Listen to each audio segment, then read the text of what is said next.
رب العالمین والصلاة والسلام علی سید الانبیاء والمرسلین والعاقبۃ للمتقین اما بعد فاعوذ باللہ من الشیطان الرجیم بسم اللہ الرحمن الرحیم لتبلون فی اموالکم وانفسکم وَلَتَسْمَعُنَّ مِنَ الَّذِينَ أُوتُوا الْكِتَابَ مِنْ قَبْلِكُمْ وَمِنَ الَّذِينَ أَشْرَكُوا أَذًى كَثِيرًا وَإِن تَصْبِرُوا وَتَتَّقُوا فَإِنَّ ذَلِكَ مِنْ عَزْمِ الْأُمُورِ صدق اللہ مولانا العظیم ان اللہ وملائکتہ یصلون علی النبی یا ایھا الذین آمنوا صلوا علیہ وسلموا تسلیما اللہم صل علی سیدنا و مولانا محمد وعلی آل سیدنا و مولانا محمد مبارک وسلم وصلی علیہ صلاۃ والسلام علیک یا سیدی یا رسول اللہ صلاۃ والسلام علیک یا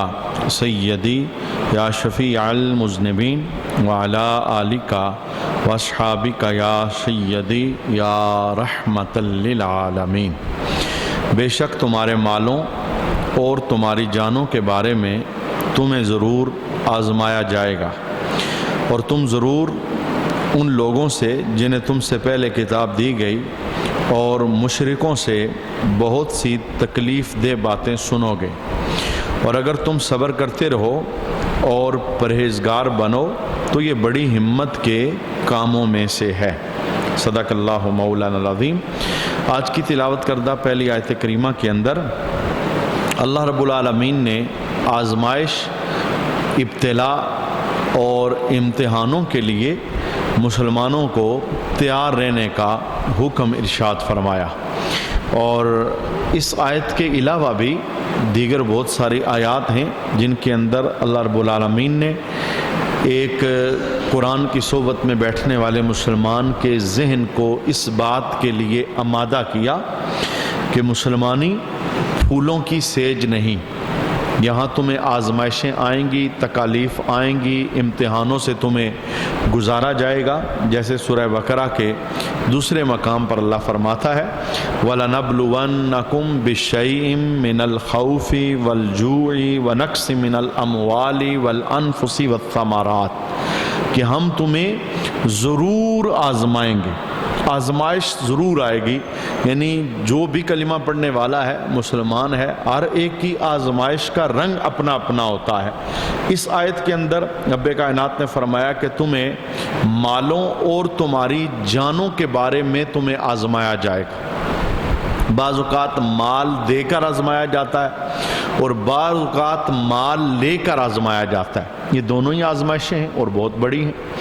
بعض اوقات انسان کو صحت دے کر آزمایا جاتا ہے اور بعض اوقات انسان کو بیماری دے کر پھر آزمایا جاتا ہے، بعض اوقات انسان کو اولاد دے کر آزمایا جاتا ہے اور بعض اوقات انسان کو اولاد نہ دے کے آزمایا جاتا ہے، بعض اوقات اولاد دے کر پھر اس میں بیماری داخل کر کے پھر اللہ آزماتا ہے۔ یہ آزمائش کے مختلف رنگ ہیں، اور انسان کو کبھی بھی اپنی زندگی کے اندر شکوے والا کلام نہیں کرنا چاہیے کہ اللہ کو میں ہی ملا تھا، فلاں تو ایسا ہے، فلاں تو ایسا ہے۔ انسان اس وقت ہار جاتا ہے اور خدائی رحمتوں سے وہ اپنا حصہ وصول نہیں کر پاتا جب وہ معاشرے میں لوگوں سے اپنا موازنہ اس طرح کرتا ہے کہ فلاں کو تو یہ ملا ہے مجھے نہیں ملا، یا جو مجھے غم یا تکلیف پہنچی ہے فلاں بندہ تو ایسی غم اور تکلیف میں مبتلا نہیں ہے۔ تو رب العالمین نے قرآن پاک کی اس آیت کے اندر مسلمانوں کو حوصلہ رکھنا، صبر کرنا اور تقوی اور پرہیزگاری پر قائم رہنا، دین پہ ڈٹ کے زندگی بسر کرنا، اس کا ہمیں درس اور سبق دیا ہے، اور اس کے لیے ہمارے لیے نفوس قدسیہ کی زندگیاں بری پڑی ہیں۔ میں کہتا ہوں سب سے بڑا جو آزمائش کا ہمارے پاس نقشہ ہے وہ نبی کریم صلی اللہ علیہ وآلہ وسلم کے گھرانے کا ہے، کہ اللہ رب العالمین نے آقا حضور رحمت عالم صلی اللہ علیہ وآلہ وسلم کے گھرانے کو کیسی آزمائشوں سے گزارا. یعنی کربلا کے میدان کے اندر امام علی مقام امام حسین رضی اللہ تعالی عنہ اور آپ کے دیگر رفقا کس کس جہد کے ساتھ آزمایا گیا. بھوک سے آزمایا گیا، پیاس سے آزمایا گیا، تلواروں سے آزمایا گیا، زخموں سے آزمایا گیا، بچے نگاہوں کے سامنے ذبح ہوئے اس طرح آزمایا گیا، بھائی کی لاش اٹھائی پھر آزمایا گیا، جوان بیٹا اپنے ہاتھوں میں تڑپا اور اس نے جان دی پھر آزمایا گیا. یعنی اللہ رب العالمین نے آزمائش کا ہر رنگ اپنے نبی صلی اللہ علیہ وآلہ وسلم کے خاندان کے آئینے کے اندر پوری امت کو بتایا کہ دیکھو جو ہمارے قریبی تھے، ہمارے اپنے تھے، ہمارے محبوب کے دل کے چین تھے، جب ہم نے انہیں آزمایا ہے اور انہوں نے آزمائش پر ثابت قدمی دکھائی ہے. کربلا کے میدان کے اندر امام حسین رضی اللہ تعالی عنہ کا ایک جملہ بڑا مشہور تھا کہ آپ نے ہر بلا اور ہر آزمائش پر، ہر امتحان پہ ایک کلام بولا تھا کہ اے اللہ اگر تو دے کے راضی ہے تو میں اس آزمائش پہ صبر کر کے راضی. یعنی تیری طرف سے میرے لیے یہ مقدر ہے تو میں صابر بن کے دکھاؤں، میں تیری رضا کے اندر راضی. اور پھر نبی کریم صلی اللہ علیہ وآلہ وسلم سارے نبیوں کے امام، وجہ تخلیق کائنات، رب کے محبوب، جنت کے مالک، کون کون سی نعمت رسول اللہ صلی اللہ علیہ وسلم کے وسیلے سے وہ امت کو میسر نہیں آئی، باوجود اس کے رب العالمین نے آزمایا. اور وہ آزمائش ایک موقع پر کتنی سخت تھی کہ مکے کی گلیوں اور مکے کے شہر کو محبوب کے لیے تنگ کر دیا گیا. پورے مکے کے اوباش لوگ قتل کرنے کے لیے محبوب کے گھر کے باہر گھیرا ڈال کے کھڑے ہو گئے. اور پھر آزمائش اس سے بھی آگے بڑھی کہ آقا حضور رحمت عالم مکہ چھوڑنے لگے. وہ گھر جو پیدائش والا گھر تھا، جہاں رسول اللہ صلی اللہ علیہ وسلم نے آنکھ کھولی تھی، جہاں پورا خاندان تھا، وہ مکہ چھوڑ کے پھر آقا حضور رحمت عالم ہجرت پر روانہ ہوئے. پھر طائف کے میدان کے اندر میرے محبوب کو نہیں آزمایا گیا؟ جب اللہ رب العالمین کا نام لیا تو لوگوں نے مہمان نوازی پتھروں کے ساتھ کی، جس میں پاک لو لہان ہو گیا. اور پھر ایک باغ کے اندر آقا حضور رحمت عالم جا کے بیٹھتے ہیں تو فرشتے آ جاتے ہیں. ایک کہتا ہے حکم دیں ہم پہاڑوں کو جوڑ دیں، پوری بستی تباہ ہو جائے گی. لیکن میرے محبوب نے زبان سے وہی جملہ بولا جس کا قرآن آرڈر اور حکم دے رہا ہے کہ صبر کرنا، پرہیزگاری پر قائم رہنا، یہ بڑی ہمت کا کام ہے. اور میرے محبوب نے جملہ کیا بولا؟ اے پہاڑوں کو جوڑ کے انہیں تباہ کرنے والوں، واپس چلے جاؤ، میں صبر کروں گا. یہ پتھر مارتے ہیں، میں ان کی نسلوں میں اسلام کی بہار دیکھ رہا ہوں. یہ نہیں مانتے تو ان کی نسلوں کے اندر اسلام کا جھنڈا اٹھانے والے موجود رہیں گے. نبیوں کی تاریخ کے اندر ایسے نبی بھی گزرے ہیں جنہیں چٹائیوں کے اندر باندھ کر مارا گیا. ایسے نبی بھی گزرے ہیں جنہیں آرے کے ساتھ چیرا گیا، جن کے جسم کو 2 حصوں میں تقسیم کیا گیا.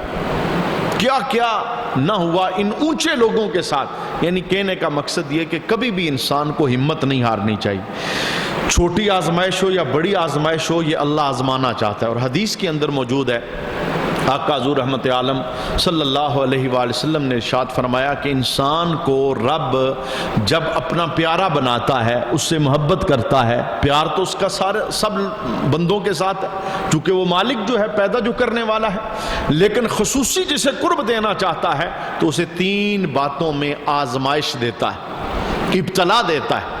ان 3 میں سے 2 کا تو یہاں پہ ذکر آ گیا، مالوں اور جانوں کا قرآن کی اس آیت میں ذکر آیا. اور حدیث کے اندر ہے، آقا حضور فرماتے ہیں جس سے رب محبت کرتا ہے 3 باتوں میں آزماتا ہے. پہلی آزمائش کیا ہے؟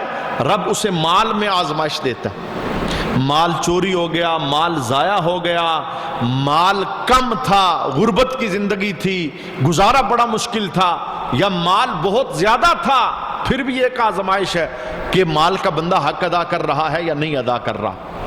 مال میں آزماتا ہے جب رب کا بندہ قریبی ہوتا ہے. اللہ کے پیغمبر کے ساتھ کتنی بڑی آزمائش ہوئی. حضرت ایوب علیہ نبی ہے نا علیہ الصلوۃ والسلام، آپ کے ساتھ رب نے کتنی بڑی آزمائش کی. مال کی آزمائش یہ تھی کہ آپ کے باغات، بہت زیادہ باغات، اور ایک ہی دن کے اندر ایک طوفان نے سارے باغ ضائع کر دی. ایک ہی دن کے اندر. اور جب بندہ آپ کے پاس پیغام لے کے آیا کہ اللہ کے پیغمبر آپ کا سارا مال، وہ جو باغات تھے وہ سب کچھ ضائع ہو گیا، آپ نے آگے سے کیا کہا؟ کہا میرا کب تھا، جس کا تھا اس نے لے لیا، میں اس کی رضا میں راضی۔ پھر دوسری آزمائش رب نے کیسے کی کہ بہت سارے مویشی آپ کے پاس تھے، ان مویشیوں کو، ان ریوڑوں کو چرانے والے چروائے تھے، ایک تعداد تھی آپ کے پاس مویشیوں، اور ایک ہی دن کے اندر سارے کے سارے ہلاک ہو گئے۔ پھر بندہ آ کے خبر دیتا ہے اللہ کے پیغمبر آپ کا مال سارا اس طرح ہلاک ہو گیا۔ کہا میرا نہیں تھا، وہ جس کا تھا اس نے لے لیا، میں اس کی رضا میں راضی۔ یہ مال کی آزمائش، 10 بیٹے اللہ نے آپ کو دیے تھے، اور ایک ہی دن کے اندر آپ کے بیٹے، آپ کی بیویاں ایک مکان کے نیچے سوئے تھے، مکان کی چھت گری، وہ سارے کے سارے شہید ہو گئے۔ پھر خبر آپ کے پاس ہوئی آپ کی ساری اولاد شہید ہو گئی، تو آپ نے آگے سے کیا کہا؟ میری کب تھی، وہ جس نے دی تھی اس نے لے لی، میں اس کی رضا میں راضی۔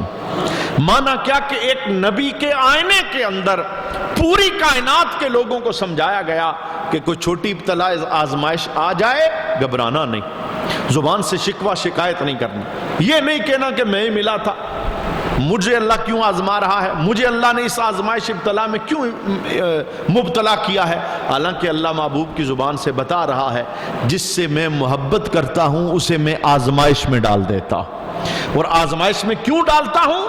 تاکہ کھوٹے کھرے کی پہچان ہو جائے۔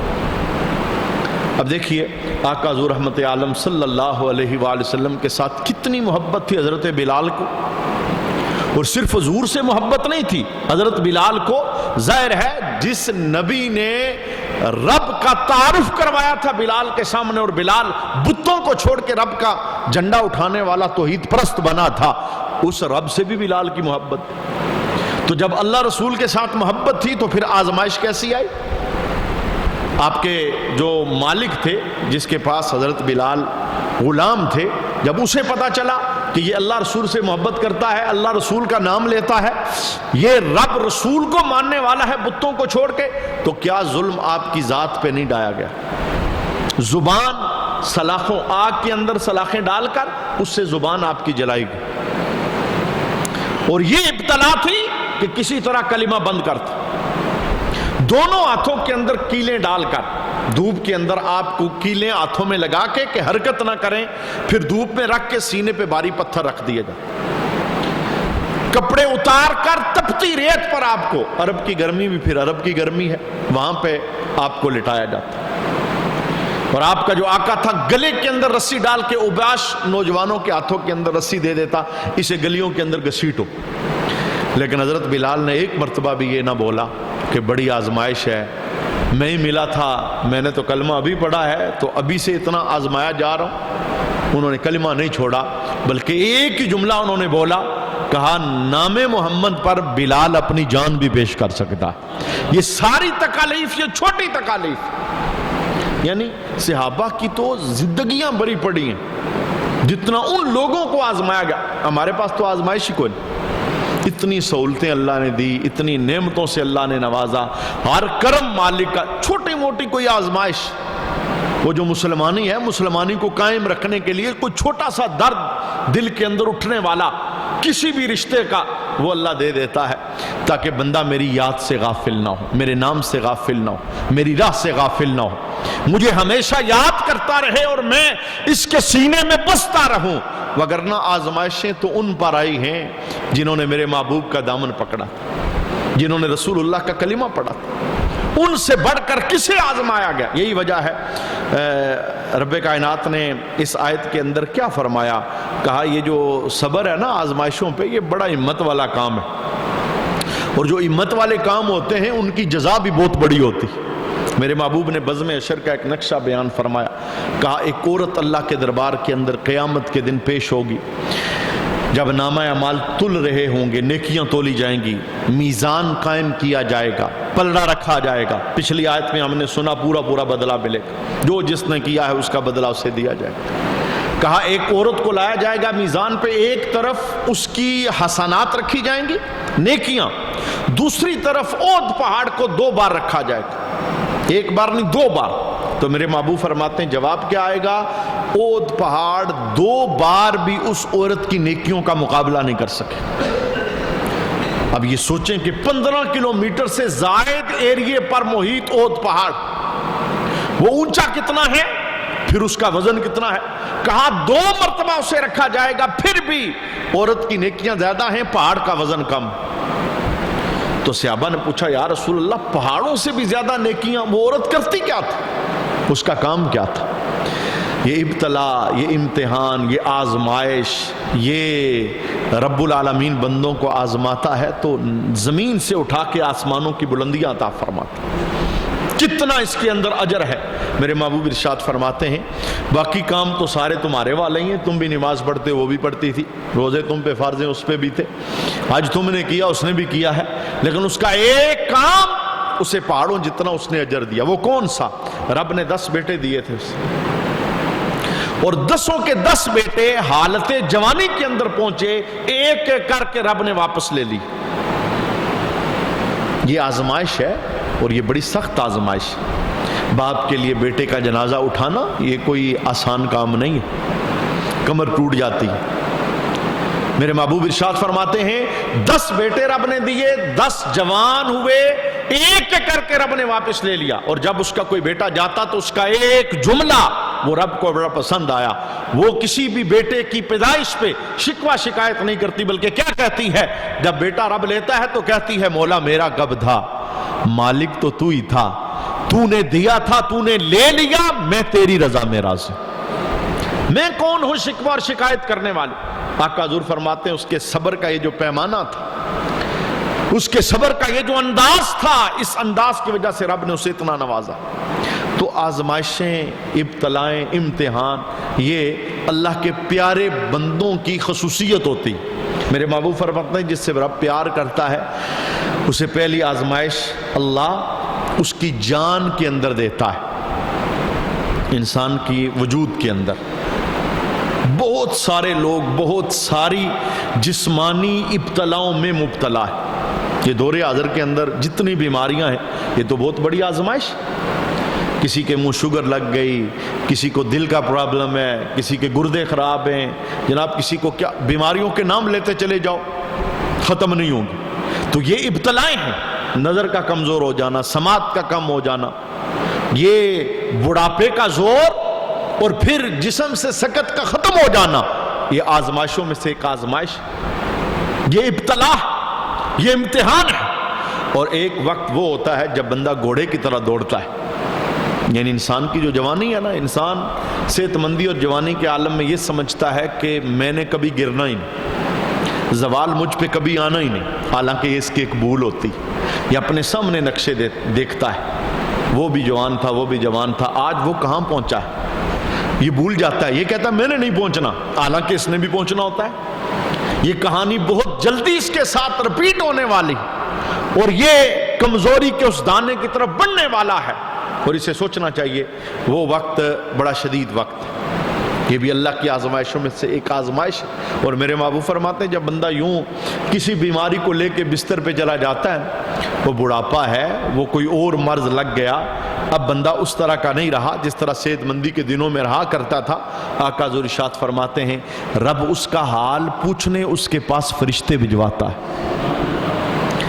انسان اگر اس حال کے اندر بھی رب سے رجوع کر لے اور یہ زبان پر نہ لائے کہ رب کو میں ہی ملا تھا، مجھے کیوں آزما رہا ہے، مجھے کیوں بیماری آ گئی، مجھے کیوں فلاں کام آ گیا، یہ فلاں کو تو نہیں ملا، یہ بندہ جب دوسروں کے ساتھ اس طرح کے معاملات ٹیلی کرتا ہے تو پھر شیطان کے ہتھے چڑھ جاتا ہے۔ میرے محبوب فرماتے ہیں بندہ بیماری میں ہو، جسمانی ابتلا میں ہو، تو رب اس کے پاس فرشتے بھیجتا ہے، اور فرشتے اس کے لبوں سے ایک ایک نکلا ہوا جملہ وہ اپنے پاس ریکارڈ کے طور پہ رکھتے۔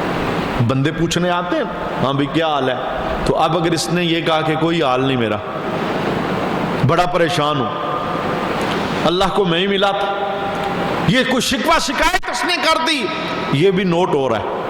اور اگر اس نے آگے سے یہ کہا الحمدللہ، اللہ جس حال میں رکھے میں راضی، میں اس کی رضا میں راضی ہوں، میرے محبوب فرماتے ہیں فرشتے واپس اللہ کے دربار میں جاتے ہیں، اللہ پوچھتا ہے جس بندے کو میں نے جسمانی ابتلا میں مبتلا کیا میرا بندہ کیا کہہ رہا تھا؟ مولا وہ تیرا شکر ادا کر رہا تھا۔ تو اللہ تعالیٰ فرماتا ہے فرشتوں گواہ ہو جاؤ، اگر اس بیماری سے میں نے اسے صحت دی تو پہلے سے اچھی دوں گا، لیکن اگر یہی بیماری اس کی موت کا سبب بن گئی تو میرے محبوب فرماتے ہیں فرشتوں گواہ ہو جاؤ، عام موت نہیں دوں گا، میں اسے شہادت والی موت عطا فرماؤں۔ اب یہ کتنی بڑی ابتلا تو ہے، امتحان تو ہے، لیکن اس امتحان اس ابتلا کے بعد یہی وجہ ہے اما عائشہ صدیقہ رضی اللہ تعالی عنہا یہ جملہ بولا کرتی تھی، آپ فرماتی ہیں کہ جس بندے کو آزمایا نہیں گیا، یعنی جو ابتلا میں نہیں مبتلا ہوا کسی بیماری میں، کسی جسمانی معاملے کے اندر، میں اس پر رشک نہیں کرتی کہ بہت اچھی بات۔ اچھا یہ جملہ آپ کب بولتی تھی؟ آپ بولا کرتی تھی رسول اللہ کے وصال کے بعد۔ کہنے لگی 17 دن رسول اللہ کو جسمانی آزمائش کے اندر مبتلا کیا، اور آزمائش اس قدر تھی کہ آقا حضور رحمت عالم بغیر سہارے کے پاؤں بھی زمین پہ نہیں رکھ سکتے، غشی کے دورے، تیز بہار، اور پھر 2 بندوں کے سہارے پر ایک مرتبہ رسول اللہ مسجد چل کے آئے۔ اور اما عائشہ کہتی ہیں کہ اب مجھے اگر کوئی بندہ بیمار نہیں ہے نا تو مجھے اس پہ رشک نہیں آتا کہ یہ اچھی بات ہے، چونکہ یہ بیماری جو جسمانی آزمائش ہے، اس آزمائش کو میرے محبوب نے اپنے سینے سے لگا کے اسے رحمت عطا فرمائی، یعنی خود اس سے گزر کر امت کے لیے راہ آسان کرتا۔ تو رب کائنات نے فرمایا کہ بے شک تمہارے مالوں اور تمہاری جانوں میں ضرور تمہیں آزمایا جائے گا، آزمائش ہونی ہے، لیکن اس آزمائش پر اپنا بیہیویئر اچھا رکھ، رویہ اپنا اچھا رکھ، رب کی رضا میں راضی رہنا، شکوہ شکایت نہیں کرنا۔ اور دوسرے نمبر پر میرے محبوب فرماتے ہیں جس سے رب محبت کرتا ہے اللہ اسے مال میں آزماتا ہے، نقصان ہو گیا، چوری ہو گیا، لٹ گیا، ضائع ہو گیا، کنگال ہو گیا، غریب ہو گیا، کسی بھی جیت کے ساتھ مالی آزمائش۔ اور تیسرے نمبر پر میرے محبوب فرماتے ہیں جس سے رب پیار کرتا ہے، محبت کرتا ہے، اللہ تعالیٰ اس بندے کو اولاد کے ذریعے آزماتا ہے، اولاد کے ذریعے آزماتا ہے، اولاد نہ دیکھ کے آزماتا ہے، دے کر آزماتا ہے، بیمار کر کے آزماتا ہے، واپس لے کے آزماتا ہے، اولاد ماں باپ کے سامنے فوت ہو جائے، اس سے آزماتا، یہ آزمائشیں ہیں رب کی۔ اور یہی وجہ ہے، یہ بھی مشکات کے اندر حدیث موجود ہے، آقا حضور رحمت عالم نے ارشاد فرمایا کہ جس ماں کے سامنے، جس باپ کے سامنے رب نے اس کی اولاد واپس لی، اس کا بچہ واپس لے لیا، یہ چونکہ اولاد کو اللہ نے دل کا پھل قرار دیا ہے، یہ جو قرآن کا حصہ ہے نا، وَلَنَبْلُوَنَّكُمْ بِشَيْءٍ مِّنَ الْخَوْفِ وَالْجُوعِ وَنَقْصٍ مِّنَ الْأَمْوَالِ وَالْأَنفُسِ وَالثَّمَرَاتِ، ہم تمہیں پھلوں کی کمی سے آزمائیں گے۔ تو مفسرین نے کہا یہ پھلوں کی کمی کون سی ہے؟ یہ اولاد ہے، کیونکہ اولاد بندے کے دل کے ساتھ بندھی ہوتی، اور اگر اس کا فطری تقاضا محبت کا دیکھنا ہو تو آمنہ کے لال کی زندگی سے دیکھا جا سکتا ہے۔ جب حضور رحمت عالم کا چھوٹا شہزادہ حضرت ابراہیم ان کا وصال ہوا تو میرے محبوب نے اپنے بچے کو اپنے ہاتھوں پہ اٹھایا، اور آقا حضور رحمت عالم کی آنکھیں چھم چھم رو رہی تھی۔ تو ایک بندے نے سوال کر دیا حضور آپ نبی ہو کے رو رہے؟ یعنی یہ عام کوئی بندہ ہو تو بات مانی جائے، آپ تو نبی ہیں، آپ کیوں رو رہے ہیں؟ بیٹا فوت ہو گیا ہے۔ تو میرے محبوب نے وہ جو اولاد کے ساتھ ماں باپ کا ایک فطری تعلق ہے جو رب نے دل میں رکھا ہے، میرے محبوب نے اسے بیان فرمایا۔ حضور ارشاد فرمانے لگے بیٹے کی محبت میں میرا دل تڑپ رہا ہے اور میری آنکھیں رو رہی، یعنی میں نبی ہوں، رسول ہوں، لیکن سینے میں محبت ہے اولاد کی، رب نے دیا تھا واپس لیا ہے، شکوہ شکایت نہیں، لیکن بیٹے کی محبت میں دل تڑپ رہا ہے، آنکھوں سے اشک جاری ہیں۔ اور شریعت پھر بیان فرمائی، کہا میں زبان سے وہی کہوں گا جس سے میرا رب راضی ہو جائے۔ دل کا تڑپنا، آنکھوں سے آنسوؤں کا چھلکنا، یہ خلاف شرع نہیں۔ تو میرے محبوب فرماتے ہیں جس والد یا والدہ کے سامنے اللہ نے کسی بچے کو لے لیا، واپس لے لیا، دے کے واپس لے لیا، یہ آزمائش ہے۔ اور یہ کس طرح کی؟ حضور فرماتے ہیں کہ وہ جو منظر ہوتا ہے، وہ جو منظر ہوتا ہے، یہ پچھلے دنوں میرے ایک دوست ہے، چھوٹا بچہ ان کا 3 سال کا، ماں گھر کے اندر وہ پانی کے ساتھ فرش دھو رہی تھی تو قریب موٹر لگی تھی، وہ ارتھ تھی، بچے نے جا کے پکڑ لیا، ساتھ ہی اللہ کو پیارا ہو گیا۔ اور کتنے سالوں بعد رب نے دیا اور دے کے اللہ نے لے لیا۔ یہ آزمائش ہے، اور جو بندہ اس گلی سے گزرتا ہے اسے پتا ہوتا ہے کہ یہ غم کیسا ہے اور یہ دکھ کیسا ہے۔ تو میرے محبوب نے فرمایا جب اولاد اللہ دے کے واپس لے نا، تو وہ جو منظر ہوتا ہے نا، یعنی جس موقع پر ماں باپ کے سامنے بیٹے یا بیٹی کا جنازہ ہوتا ہے اور روح نکلتی ہے، فرشتے لے کے جاتے ہیں، تو اللہ تعالیٰ فرشتوں سے پوچھتا ہے، سب کچھ جاننے کے باوجود کائنات کی کوئی چیز اس کے علم سے باہر نہیں، اللہ پوچھتا ہے میرے فرشتوں یہ بتاؤ، جب تم نے میرے بندے کے دل کے پھل کو جدا کیا تو میرا بندہ کیا کہہ رہا تھا؟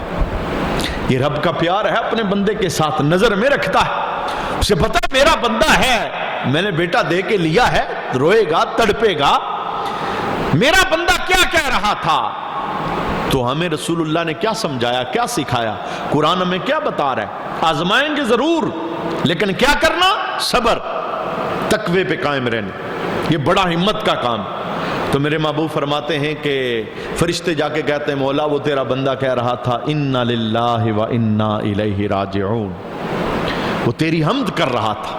تو اللہ تعالیٰ آگے سے کیا جواب دیتا ہے؟ اللہ فرماتا ہے اے فرشتوں جنت میں ایک محل بناؤ، اس کا نام رکھو بیت الحمد، حمد والا گھر، اور اسے تالا لگا دو، لاک کر دو۔ مولا یہ کس لیے؟